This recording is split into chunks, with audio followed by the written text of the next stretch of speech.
Well, hey, there you are, Sonia here. Welcome to Out Here on the Farm. It was getting nigh on to Christmas time. It was always a time to celebrate, to decorate a tree. There were no tree farms to go to, nor stores to go pick up a tree. It's a more simple time in life, carefree. We learned how to go out and find our own trees in the woods. My brother Douglas was the one that always went and looked for the trees and hunted them. Sometimes would be gone all day long looking for just the right tree. But this year, it was getting close to Christmas, and he hadn't gotten a tree yet. So I decided that I was going to go out and find my own tree. And I searched and hunted, and I could only find one little skimpy looking tree. But I decided, well, it's better than no tree at all. I cut it down, drug it in the yard, and put it in the bucket with the dirt and wrapped the Christmas wrapping around the bucket. Took it in the house, put the lights on, the ornaments, and decorated it all up. Set it in the window. Our house was back off of the road, the country road, but we had a window that when people would pass by, they could see the lights of our Christmas tree. That was the going thing then. Well, later on that day, my brother Douglas finally showed up. He'd been gone all day. I had no idea he was out hunting for a tree. And he came in. He said, I want you to come outside. I've got a tree I want you to look at. And I said, well, I've already got a tree. He went and looked at it.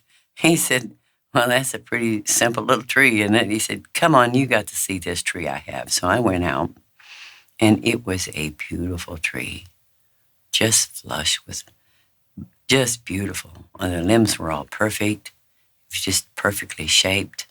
And it was a big, big tree. So he convinced me that I needed to take my little tree down, and I went in, took it, all the lights off, and the ornaments and whatever, and we put his tree up. Decorated it and had to go find some more lights to put on it, the type of lights that when one bulb went out, they all went out. So you'd go to hunting and changing every bulb. Took a long time to do that, but yet it was worth it to see the beautiful lights shining in the window and in the house.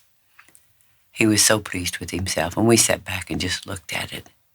Just a very quiet time, a very quiet moment, and just enjoyed that beautiful tree. And the smell of the evergreen tree just filled the house. They were beautiful old trees. And so I told the story to my children about us and how we always went out and cut our own tree down. We didn't go to the store and pick up one. And my son, Kevin, decided we're going to go to the tree farm and cut down our own tree. And so we loaded up and went out to the tree farm. Got out and got to looking. I remember they handed him a little red-handled hatchet, carrying that little hatchet, and we just walked all over.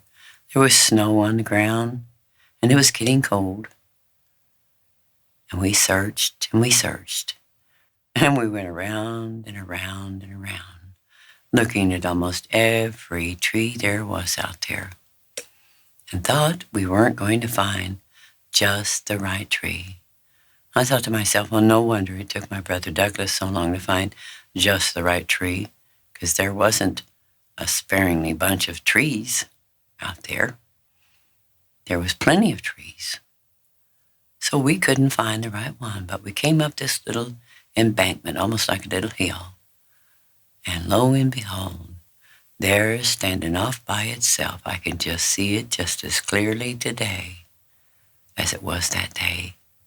My children were very small, and we were on a hunt for the right Christmas tree. And he saw it, and he said, that's it. That's the perfect tree.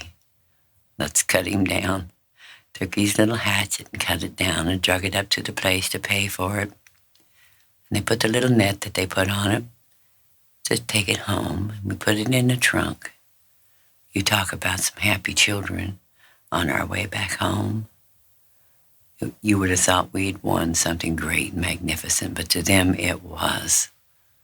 It was something that they had accomplished and done all on their own. We took it in the house, and decorated it and put it in the window as a traditional thing to do so that all that passed by could see the beautiful Christmas lights. It was a good time of the year. We always celebrated Christmas when I was a child at home. My mother would always cook magnificent meals and bake things. It was a good time. She always instructed us kids that when the other older family members came, you kids better be on your best behavior. Well, it was kind of a difficult thing for us to do, but yet we knew the consequences of not being on our best behavior. We also knew it was Christmas time. She always taught us, behave yourself. It's Christmas time. We listened quite well. It was a more simple time in life. But you can create your own good memories right now and do the same thing. And I hope you've enjoyed my little story of a Christmas tree hunt and you have a very pleasant Christmas time and enjoy family gatherings and enjoy putting up your tree and your lights. And I look forward to the next time you stop in and I have another story to tell. And so, until next time.